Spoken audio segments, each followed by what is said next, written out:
Dan dalam kesempatan ini saya akan menyampaikan sesi tentang kepemimpinan di dalam komunitas sel. Apa yang akan kita pelajari di dalam bagian ini? Mari kita lihat bersama-sama. Kepemimpinan atau leadership dalam komunitas sel. Ya, setiap komunitas sel memiliki seorang pemimpin dengan berbagai sebutan, tapi kita bisa menyebutnya dengan gembala komunitas sel atau GKS, sering juga disebut PKS, pemimpin kelompok sel. Ada juga yang menyebutnya dengan leader atau apapun itu, tetapi yang jelas di dalam komsel atau di dalam komunitas sel itu harus ada orang-orang yang menjadi pemimpinnya, sehingga komsel tidak berjalan autopilot, tapi ada orang-orang yang punya hati, ada orang-orang yang mengarahkan, ada orang-orang yang punya visi, membimbing, memimpin, dan itulah yang disebut dengan gembala komunitas sel. Mari kita lihat bagian demi bagian. Dasar dan pola kepemimpinan Kristen bagi seorang GKS atau gembala komunitas sel tentu seperti yang kita lihat di dalam prinsip-prinsip Alkitab, bahwa seorang pemimpin adalah seorang yang ditentukan oleh Tuhan, ditetapkan oleh Tuhan. Apa yang bisa kita lihat di sini? Panggilan menjadi sesuatu yang sangat penting. Orang yang memimpin kelompok sel adalah mereka yang memiliki panggilan dari Tuhan di dalam kehidupannya. Karena panggilan itu kemudian dia punya kerinduan, dia punya beban yang kuat di dalam dirinya untuk kemudian menjadi seorang pemimpin. Dan kita harus selalu ingat bahwa di dalam kepemimpinan Kristen yang selalu ditekankan adalah servant leadership atau kepemimpinan kehambaan. Kita mengutamakan fungsi daripada posisi, daripada jabatan. Karena itu kita tidak mengejar ini seperti orang-orang lain di luar sana mengejar posisi, mengejar jabatan. Sampai kadang-kadang harus menginjak ke bawah, menyikut ke samping, menjilat ke atas supaya mendapatkan posisi atau jabatan itu.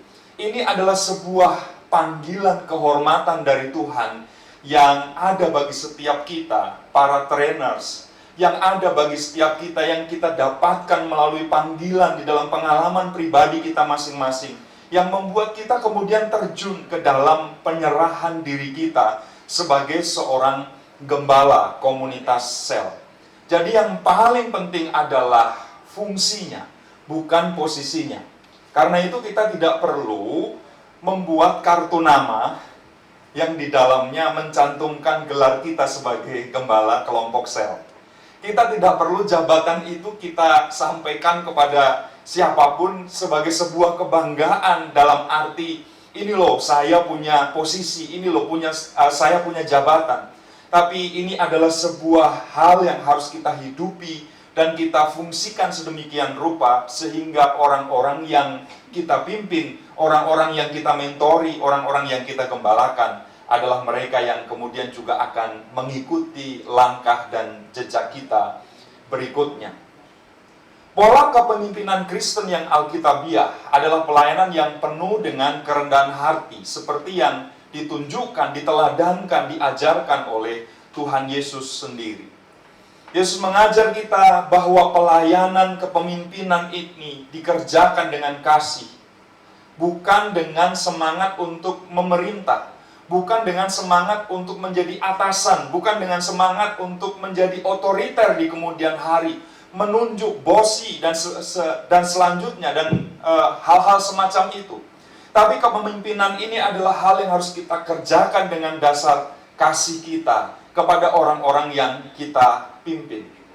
Dan kepemimpinan kita adalah kepemimpinan yang bergantung sepenuhnya, bergantung total kepada Allah, bukan kepada manusia. Seorang gembala komunitas sel adalah mereka yang menyadari betul di dalam dirinya bahwa otoritas, kuasa, kekuatan yang dimilikinya bukan berasal dari dirinya sendiri, bukan dari jabatannya, bukan dari kewenangan yang diberikan oleh orang lain.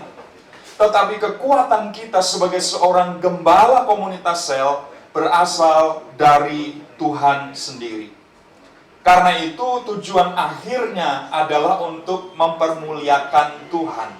Apa yang kita lakukan adalah hal yang kita persembahkan kepada Tuhan sebagai persembahan hidup kita kepadanya. Kalau saya hidup satu kali, saya mau berfungsi bagi orang lain, saya mau berfungsi bagi kerajaan Allah, saya mau berfungsi untuk jadi berkat, dan kemudian saya mempermuliakan Allah melaluinya. Bukan untuk kehormatan saya sendiri, bukan untuk kemuliaan saya sendiri, tetapi semuanya akan kita persembahkan bagi kemuliaan Tuhan. John Maxwell berkata bahwa kepemimpinan adalah pengaruh.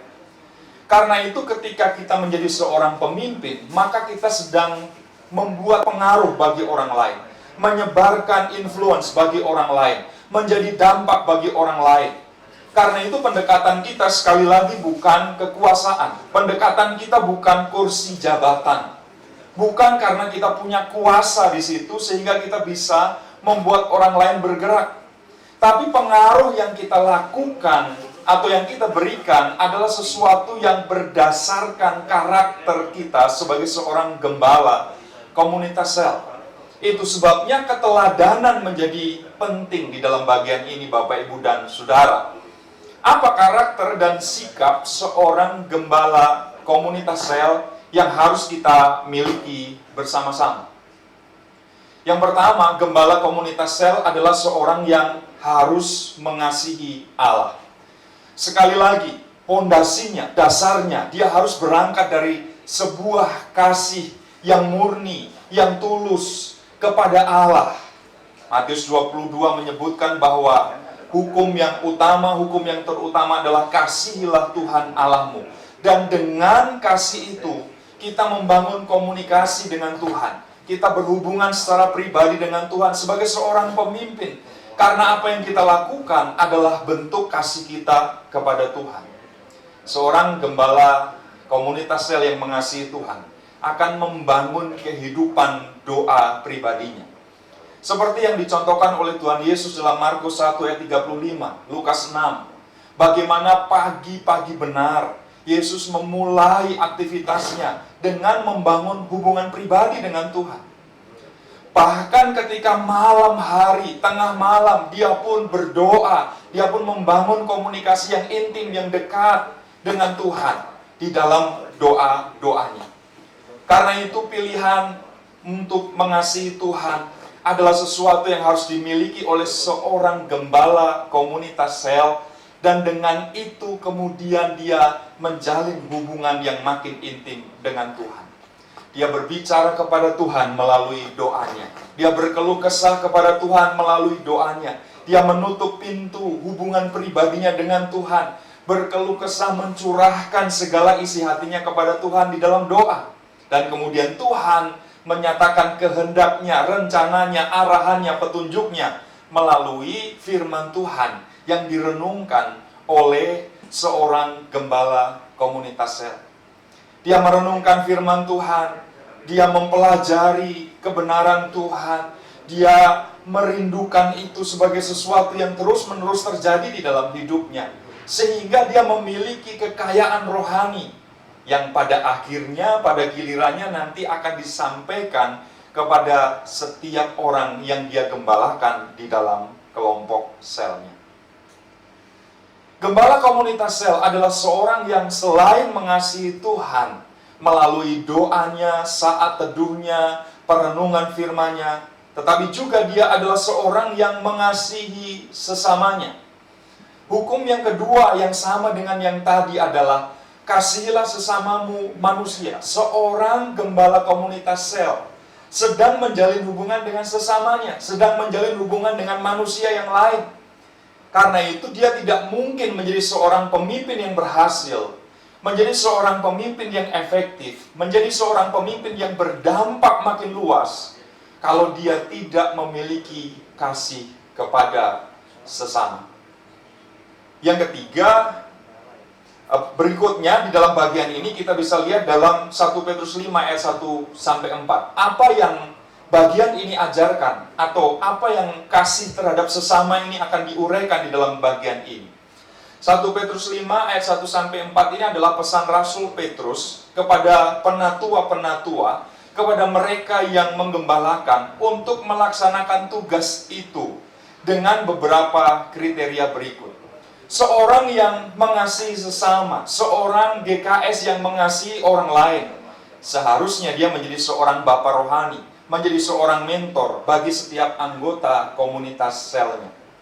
Sekali lagi, dia bukan bos, dia bukan atasan, dia bukan pimpinan sebagaimana pimpinan di dalam hal-hal duniawi, tetapi dia adalah seorang bapak rohani.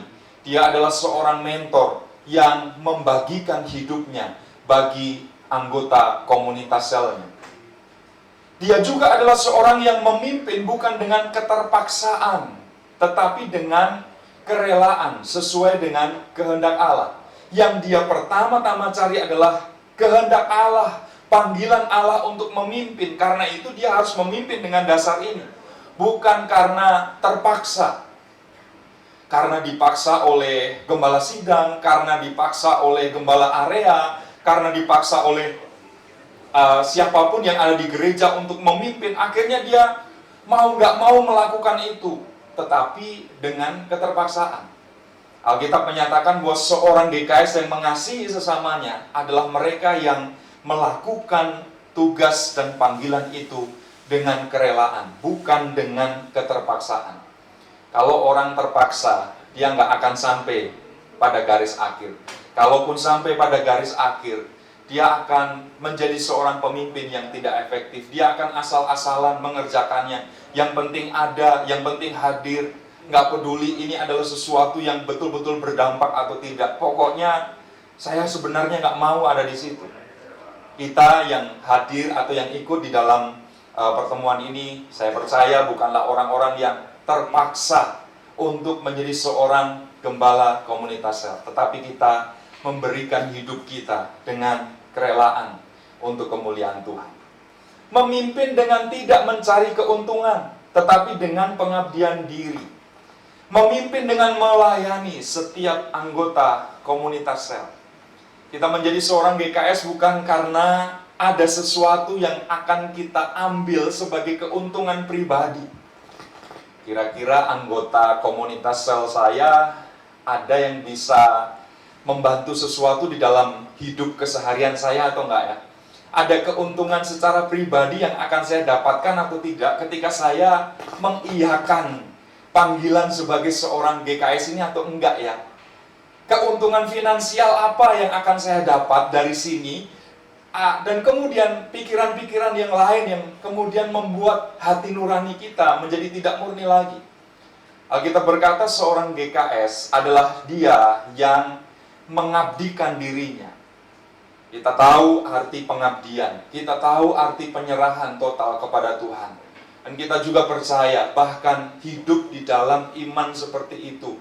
Bagaimana Tuhan menyatakan pemeliharaannya ketika kita melakukan pelayanan dan panggilan kita bukan untuk mencari keuntungan, tetapi dengan pengabdian diri. Memimpin bukan dengan memerintah, tapi menjadi teladan. Di luar sana orang memimpin dengan telunjuknya. Ayo kerjakan ini, ayo kerjakan itu. Di luar sana orang memimpin dengan pendekatan kekuasaan. Orang datang sebagai pemimpin lalu anggotanya jadi takut. Lalu kemudian semua orang menjadi hening, sunyi, senyap. Tetapi ketika dia tidak ada di situ, wah, sorak-sorak bergembira, saudara. Kita tidak mau hadir sebagai seorang pemimpin yang memerintah. Karena panggilan kita adalah untuk menjadi teladan. Kita semua memimpin dengan keteladanan. Kalau kita mau orang lain melakukan apa yang kita lakukan, maka berikan kepada anggota komunitas sel kita contoh, model, teladan. Begini loh cara melakukannya. Lihat apa yang saya kerjakan. Lihat apa yang saya lakukan. Pada gilirannya, kalian yang kemudian akan melanjutkan. Seorang gembala ke komunitas sel memiliki visi yang kuat dalam kepemimpinannya. Tekad yang kuat untuk mewujudkan visi yang dimilikinya. Karena sesuai dengan Amsal 29 ayat 18, kalau tidak ada visi, menjadi liarlah rakyat. Kita harus kuat di dalam visi. Kita harus melihat jauh ke depan dan membawa setiap anggota komunitas kita untuk bergerak bersama-sama mencapai visi itu. Bicarakan itu terus kepada anggota komunitas sel kita. Jangan pernah kendor, jangan kasih kendor katanya saudara, supaya kita terus berbicara tentang kita mau ke sini, tujuan kita ini, kita akan sampai di tempat itu, kita bersama-sama akan melakukan ini. Seorang gembala komunitas sel mengasihi jiwa-jiwa yang terhilang sebagai wujud bahwa ia mengasihi sesamanya dengan berupaya menjangkau dan memenangkan keluarganya, sahabatnya, teman kantornya, dan sebagainya. Dalam sesi tadi kita sudah mendengar bagaimana penginjilan adalah sesuatu yang terus-menerus harus kita lakukan, dan komunitas sel ini adalah salah satu tempat terbaik di mana kita bisa menyatakan kebenaran Injil kepada dunia yang belum percaya. Dan itu baru bisa dilakukan kalau ada orang-orang yang mengasihi jiwa-jiwa yang terhilang. Apa yang ada di dalam hati kita ketika kita melihat jiwa-jiwa yang terhilang, jiwa-jiwa yang belum percaya kepada Tuhan? Kita bilang, bukan urusan saya. Kita bilang, udah terserah semuanya, itu pilihan kalian sendiri. Atau ada belas kasihan yang timbul, yang muncul di dalam hidup kita, untuk kemudian memikirkan betul-betul sungguh-sungguh apa yang bisa saya lakukan untuk jiwa-jiwa yang terhilang itu. Menurut Tim Elmore, seorang pemimpin Growing Leaders, dia adalah murid dari John Maxwell. Cara Tuhan Yesus memberikan perubahan hidup kepada murid-muridnya bisa dijelaskan dengan kata idea. I-nya adalah instruction, perintah. Jadi sebagai seorang gembala komunitas sel, kita memberikan arahan-arahan, instruksi, perintah-perintah kepada mereka yang kita pimpin. Perintahnya jelas, instruksinya lugas, bisa dikerjakan oleh orang-orang yang ada di dalam lingkaran kita tersebut. Lalu kemudian demonstrasi. Kita perlu memberikan contoh, kita perlu memberikan teladan. Tuhan Yesus misalnya memberikan instruksi untuk kasih makan nih. Ada 5.000 orang lebih yang perlu makan. Kalian harus bertanggung jawab untuk memberi mereka makan. Tapi guru, nggak ada catering yang bisa mencukupi untuk sebanyak ini orang. Yang penting kalian cari yang bisa didapat. Lalu ada 5 roti dan 2 ikan. Dan dengan 5 roti dan 2 ikan itu, Tuhan Yesus kemudian memberikan sebuah demonstrasi. Tuhan Yesus memberikan sebuah teladan, memberikan sebuah contoh. Bahwa yang kecil, bahwa yang sedikit, bahwa yang nggak cukup menurut manusia, dalam kacamata Tuhan bisa diubah sebagai sesuatu yang sangat luar biasa. Murid-murid kemudian diberikan experience, pengalaman. Oh, ternyata kalau saya ikut instruksi, lalu kemudian saya melihat demonstrasi Tuhan, saya mengalami sesuatu yang sangat luar biasa. Saya mengalami pengalaman yang belum pernah terjadi sepanjang hidup. Kok bisa 5 roti, 2 ikan mencukupi untuk semua orang ini? Bahkan sisanya bisa ada 12 bakul. Lalu kemudian A, accountability atau pertanggungjawaban. Pada akhirnya ketika diutus, diberikan perintah, ada waktu untuk berkumpul, ada waktu untuk mengevaluasi, ada waktu untuk menyampaikan pertanggungan jawab. Tuhan Yesus kadang-kadang sengaja membuat pengalaman-pengalaman yang kemudian murid-murid melaporkan sesuatu, membuat respon sesuatu terhadap pengalaman-pengalaman itu. Misalnya ketika mereka mengusir setan dan setannya tidak keluar, dan kemudian mereka malam-malam datang kepada Yesus. Guru, saya udah tumpang tangan, udah tumpang kaki, udah saya gampar-gamparin semua, tapi setannya nggak keluar, apa yang terjadi? Pengalaman itu kemudian membuat murid-murid menyampaikan sebuah pertanggungjawaban apa yang terjadi sesungguhnya. Lalu dari situ kemudian Tuhan Yesus memberikan penjelasan-penjelasan lebih jauh. Kamu kurang percaya. Yang harus kamu miliki adalah iman biji sesawi. dan juga beberapa contoh yang lain.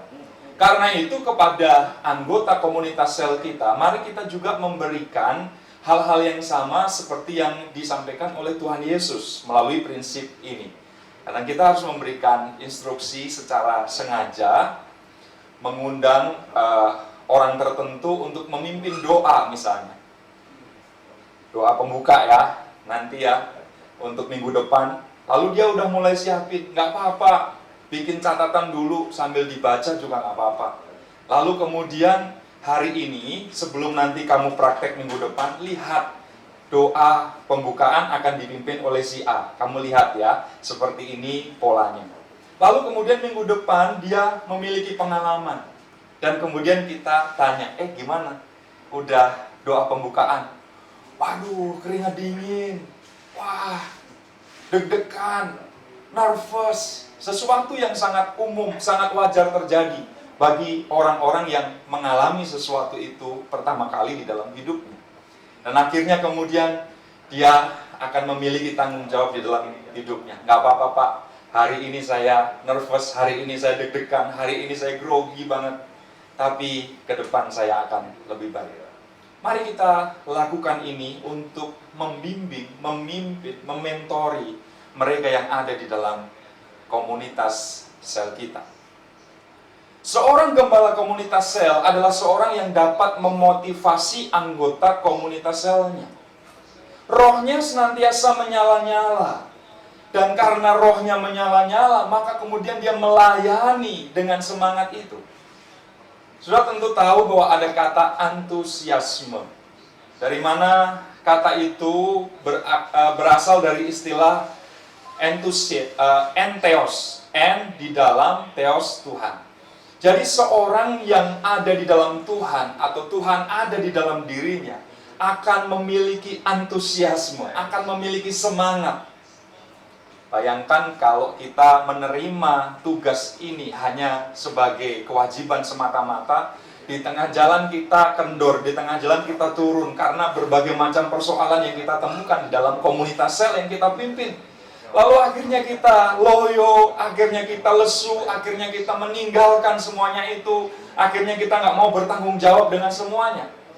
Tapi orang yang memiliki roh Tuhan di dalam dirinya, orang yang ada di dalam Tuhan, mereka adalah orang-orang yang akan memiliki semangat. Dan semangat itu menular kepada orang lain. Semangat itu membuat orang lain juga merasakan sebuah dorongan, motivasi untuk melakukan hal yang sama. Karena itu sebagai seorang gembala komunitas sel, jangan sampai kita kehilangan semangat ini yang akhirnya kita bisa tularkan kepada orang lain. Pengaruh apalagi yang kita bisa lakukan? Gembala komunitas sel adalah seorang yang tekun dan setia. Saudara, kita tidak akan terus berhasil. Ada kalanya ketika ada tantangan, kita bisa keliru, gagal, kita bisa mundur, kita bisa jalan di tempat, tidak ada kemajuan berarti yang nanti akan terjadi. Tentu tantangan-tantangan itu bukan akhir dari segala-galanya. Karena seorang gembala komunitas sel adalah seorang yang tekun dan setia. Dia terus berada di situ, dia coba lagi, dia kembangkan lagi. Dia mungkin perlu waktu untuk berhenti sejenak, memikirkan, merenungkan, mencari solusi, mencari cara yang lebih baik lagi. Dan kemudian dia jalan lagi, dia maju lagi.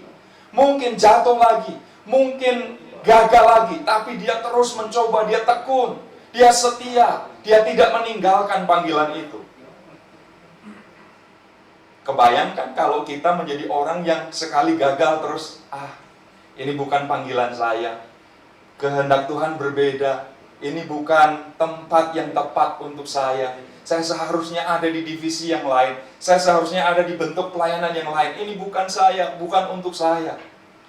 Betapa banyak orang yang ketika ada masalah, pergumulan, tantangan, kemudian dia mengibarkan bendera putih dan berkata, cukup, bukan untuk saya nggak sanggup lagi. Tapi seorang gembala komunitas sel adalah seorang yang tekun dan setia. Datang ke komsel, yang ada cuma 2 jemaat.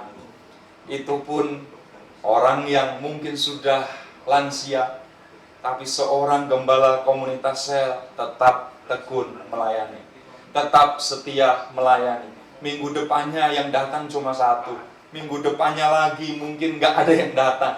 Tapi kalau orang itu tekun, orang itu setia, maka janji di dalam Ibrani 10:35-39 ada mahkota surgawi yang disediakan bagi setiap kita, orang-orang yang tekun dan setia. Berikutnya, apa tugas kerja yang dimiliki oleh gembala komunitas sel? Nah, ini adalah bagian-bagian yang mungkin lebih praktis Bapak Ibu dan Saudara. Yang pertama, tugasnya berfungsi sebagai gembala untuk memimpin kelompok sel. Kita sudah bahas tadi bahwa yang paling penting bukan jabatannya, bukan posisinya, tapi yang paling penting adalah fungsinya. Dia adalah gembala yang memperhatikan, merangkul, membalut luka, dan kemudian memberikan yang terbaik bagi mereka semua yang menjadi anggota di dalam komunitas selnya.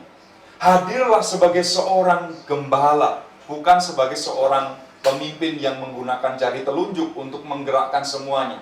Tapi sekali lagi, mari kita ayomi, mari kita gembalakan domba-domba yang Tuhan percayakan kepada setiap kita melalui komunitas sel kita masing-masing.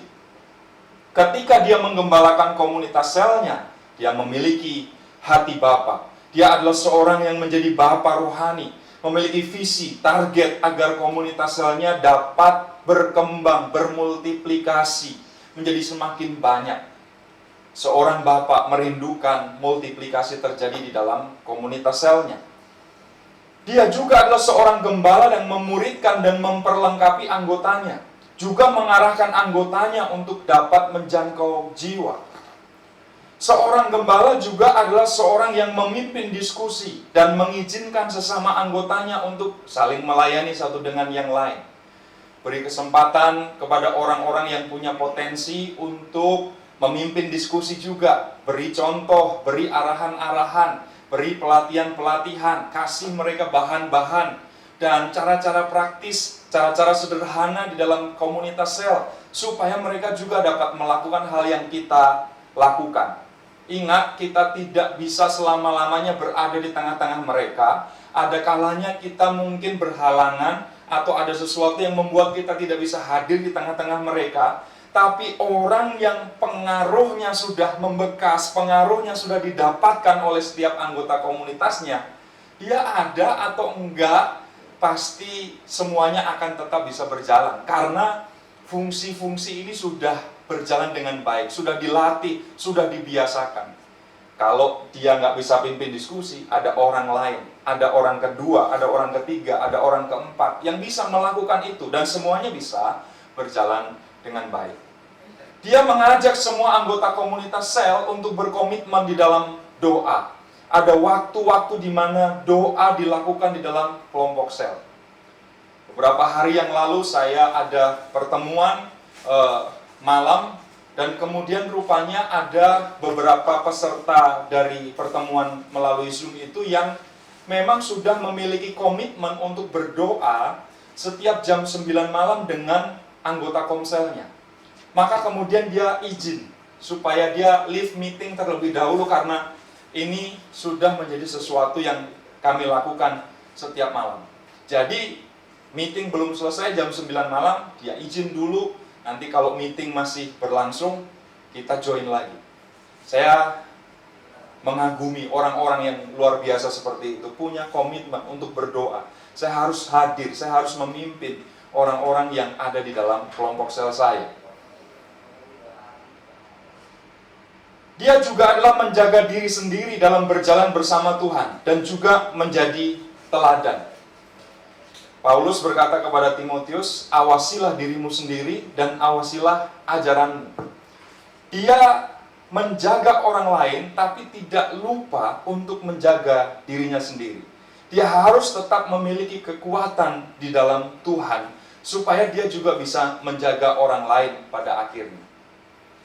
Prinsip sederhana ini saya rasa kita semua sudah memahaminya. Kita hanya bisa memberi apa yang kita miliki. kita tidak bisa memberikan kepada orang lain apa yang kita tidak miliki. Kalau kita memiliki hubungan yang intim, karib, akrab dengan Tuhan, dan di dalamnya kemudian kita bisa mendownload banyak hal dari Tuhan, apa yang kita download itu yang kita bisa share kepada orang lain, kepada anggota komunitas sel kita. Tapi kalau kita nggak menjaga diri kita di dalam hubungan yang dekat dengan Tuhan, lalu apa yang kita bisa sharingkan kepada anggota komunitas sel kita? Kita juga harus membina kesatuan di antara sesama anggota komunitas sel. Tadi sudah disebutkan bahwa kadang-kadang di dalam komunitas sel ada konflik, ada friksi, ada pertentangan pendapat, ada perbedaan-perbedaan pandangan. Sebagai seorang gembala komunitas sel, yang harus kita lakukan bukan membela satu dengan yang lain, ngomporin, kasakusuk. Kepada yang satu bilang, iya tuh dia yang salah. Kepada yang lain kemudian bilang, bener, kamu yang bener. Udah, kamu harus pertahankan pendapatmu. Tetapi seorang gembala komunitas sel adalah orang yang menjaga betul kesatuan di antara komunitas selnya.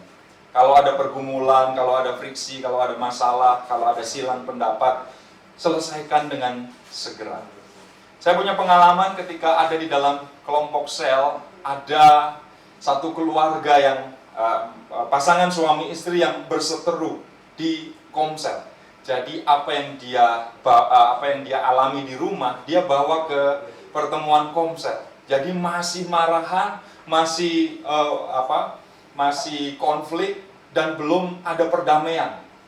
Jadi kami gunakan pada waktu itu kesempatan komsel itu bukan untuk membahas dan menyelesaikan bahan, tapi ya kami gunakan waktunya untuk mendamaikan, untuk mencoba membuat jembatan antara pasangan suami istri ini sehingga kemudian akhirnya mereka bisa dipulihkan di situ.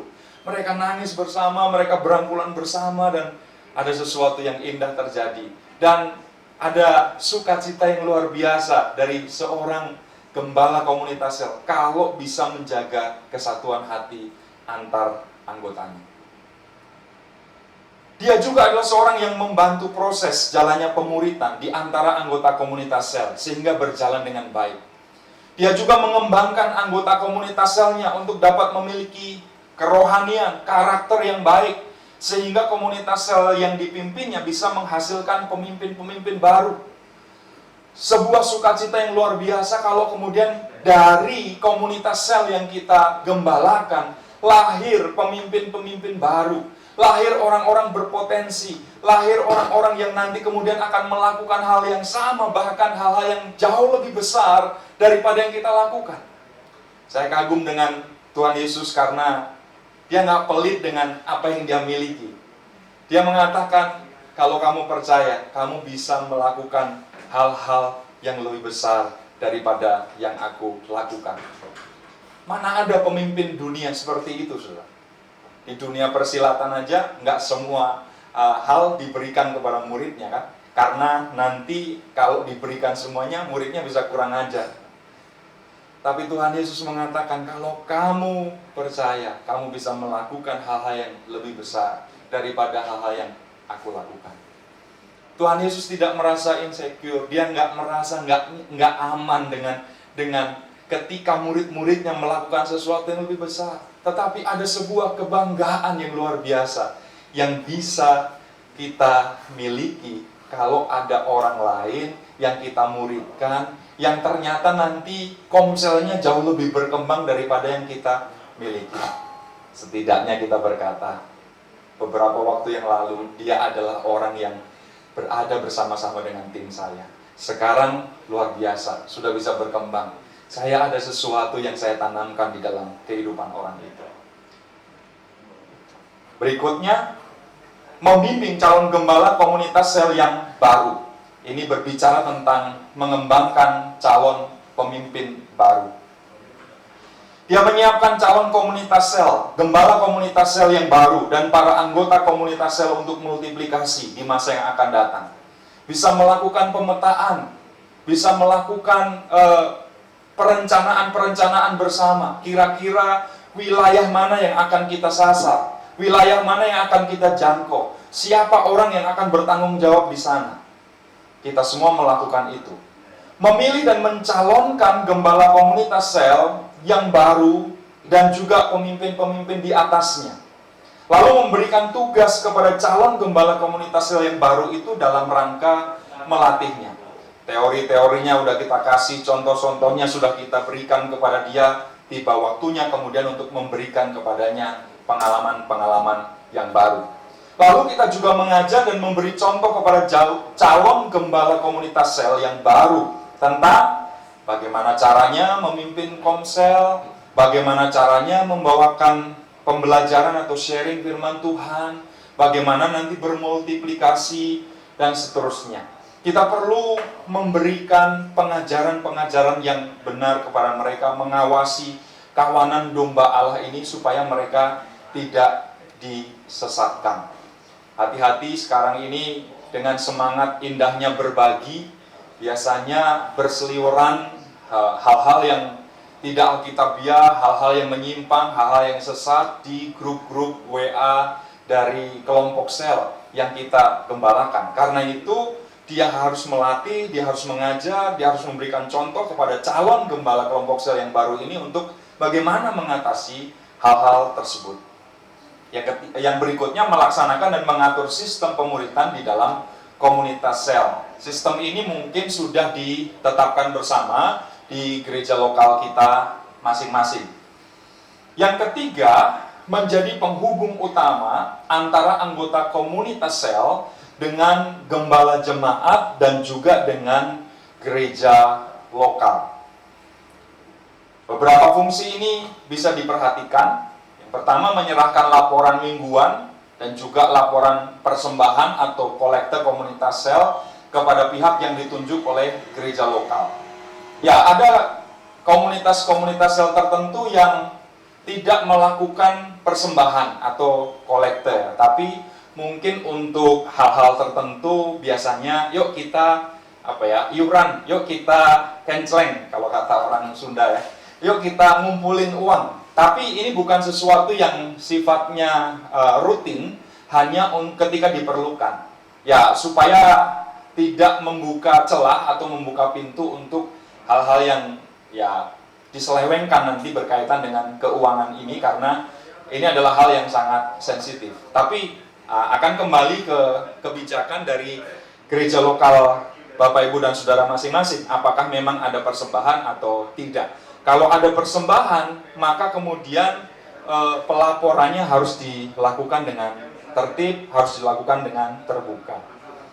Bertemu dengan pemimpin di atasnya seminggu sekali atau kurun waktu yang disesuaikan dengan kebutuhan gereja lokal untuk mendapatkan pengarahan dan sharing. Mungkin ada pertemuan bulanan barangkali di antara leader, di antara gembala, sesama gembala kelompok sel, atau mungkin sudah ada pengelompokan tertentu. Ikuti itu semuanya untuk mendapatkan informasi-informasi yang lebih komplit. Membantu pemimpin di bawah koordinasinya dalam menangani masalah-masalah di dalam komunitas sel yang tidak bisa ditangani. Ada kalanya kita tidak bisa menyelesaikan semua persoalan, kita bisa sharing ke orang-orang yang berada di dalam atau di atas kita sebagai gembala kelompok sel untuk mendapatkan solusi. Dan menghadiri pertemuan bulanan bersama para gembala sidang dan juga staf pengurus komunitas sel. Itu yang saya sharingkan pada kesempatan hari ini berkaitan dengan kepemimpinan di dalam kelompok sel. Baik, Bapak, Ibu, dan Saudara, mari kita ucapkan bersama-sama apa yang akan kita pikirkan dan senantiasa lakukan ini sesuai dengan apa yang muncul di layar kita. Oke ya, bersama-sama. 1, 2, 3. Seorang pemimpin rohani adalah seorang yang bukan hanya cakap memimpin, tetapi cakap juga melayani. Biarlah setiap kita menjadi gembala kelompok sel yang bukan dengan telunjuk kita memimpin, tapi dengan kerendahan hati kita melayani. Mari kita tangandaikan tangan kita dan kita meminta kepada Tuhan supaya Tuhan menjamah dan mengurapi setiap kita. Dimanapun kami berada, Bapa Surgawi, kami memohon pengurapan-Mu sebagai seorang gembala komunitas sel, kelompok sel, dimanapun Tuhan menetapkan dan memanggil kami. Dan biarlah kami mengerjakan semuanya itu bukan dengan kuat dan gagah kami, tetapi dengan otoritas, dengan kuasa, dengan power yang berasal dari Roh Kudus, yang berasal dari Tuhan sendiri. Dan kami menjadi pemimpin-pemimpin yang melayani dan kemudian berdampak luas bagi setiap anggota komunitas sel kami. Dalam nama Tuhan Yesus Kristus, mengalir urapan atas setiap kami. Amin.